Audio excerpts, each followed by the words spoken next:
Assalamualaikum warahmatullahi wabarakatuh. Nama saya Catur Putri dengan NIM 1907030440. Di sini saya akan menjawab soal UAS dari pengelolaan sumber daya pesisir yang diampu oleh Bapak Dosen Ilham Zulfahmi MSI. Nah, pertanyaan pertama mengenai pendekatan secara ekologis dan administratif. Nah, pendekatan ekologi pada dasarnya adalah pendekatan yang merupakan integrasi antara pemahaman nilai-nilai sosial ekonomi dengan ekologi, yang tujuannya adalah untuk memelihara dan menjaga kelestarian alam serta integritas ekosistem, sehingga pada saat yang sama mampu menjamin keberlangsungan suplai sumber daya untuk kepentingan sosial ekonomi. Sedangkan pendekatan secara administratif adalah pendekatan yang membatasi antara wilayah-wilayah pesisir dengan wilayah bagian luar.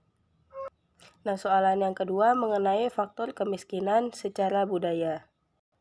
Kemiskinan yang difaktori oleh budaya merupakan kemiskinan yang diderita karena adanya faktor budaya atau budaya itu sendiri. Nah, sebagai contoh yaitu misalnya hampir semua masyarakat Jawa menganut sistem budaya patriarki, di mana perempuan lebih rendah daripada laki-laki.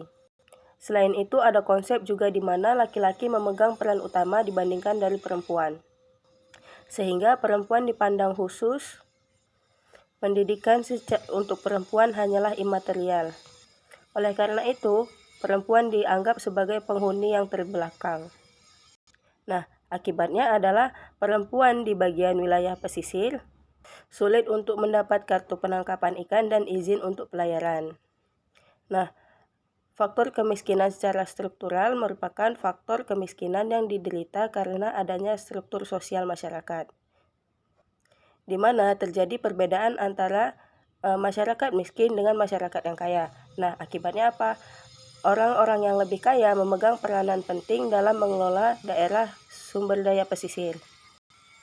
Faktor kemiskinan yang diakibatkan oleh alam yaitu kurangnya pengetahuan nelayan dalam membaca cuaca.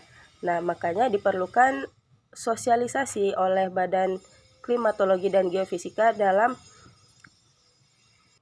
membantu nelayan untuk mengenali cuaca. Nah, soalan yang ketiga yaitu langkah efektif dalam pemberdayaan pesisir.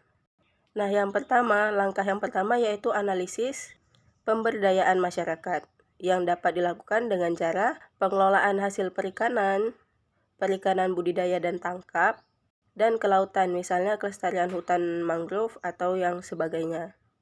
Nah, yang kedua dapat dengan melakukan pelatihan dan pengembangan kemampuan olahan hasil nelayan yang telah didapatkan. Nah, soalan yang keempat yaitu adalah faktor yang perlu diperhatikan dalam ekowisata. Nah, faktor yang pertama yaitu yang perlu diperhatikan tentunya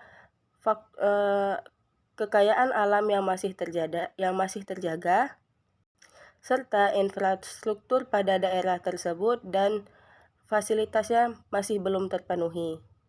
Dan perlunya menanamkan penguatan konsep pada masyarakat sekitar mengenai konsep ekotourism.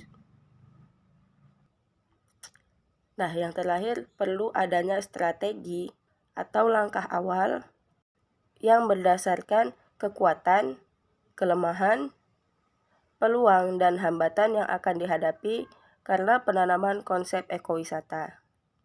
Nah, soalan yang berikutnya, apakah tradisi berburu paus dapat melanggar kaidah konservasi? Jawaban saya tentunya iya, karena paus sendiri merupakan satwa yang dilindungi. Nah, pemerintah Indonesia telah memasukkan spesies yang diburu oleh masyarakat Lamarela ke dalam spesies yang dilindungi. Nah, tentunya ini melanggar kaidah konservasi, di mana hewan-hewan yang dilindungi diburu dan diperjualbelikan. Nah, soalan yang terakhir yaitu apakah yang melatar belakangi timbulnya tradisi Manee? Nah, yang melatar belakanginya yaitu adalah gempa yang terjadi pada tahun 1628 yang dibarengi dengan terjadinya tsunami.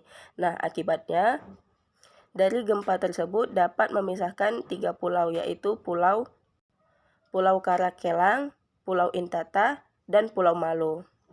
Nah, di antara pulau tersebut terdapat nyare atau perairan air dangkal yang dapat dilalui ketika surut hanya dengan berjalan kaki. Nah, karena kejadian tersebut, masyarakat masih trauma untuk berlayar ke bagian tengah perairan. Nah, sehingga tetua adat pada daerah tersebut berinisiatif untuk mencari ikan pada daerah perairan tersebut, yang dikenal dengan prosesi Manee. Demikianlah jawaban saya. Assalamualaikum warahmatullahi wabarakatuh.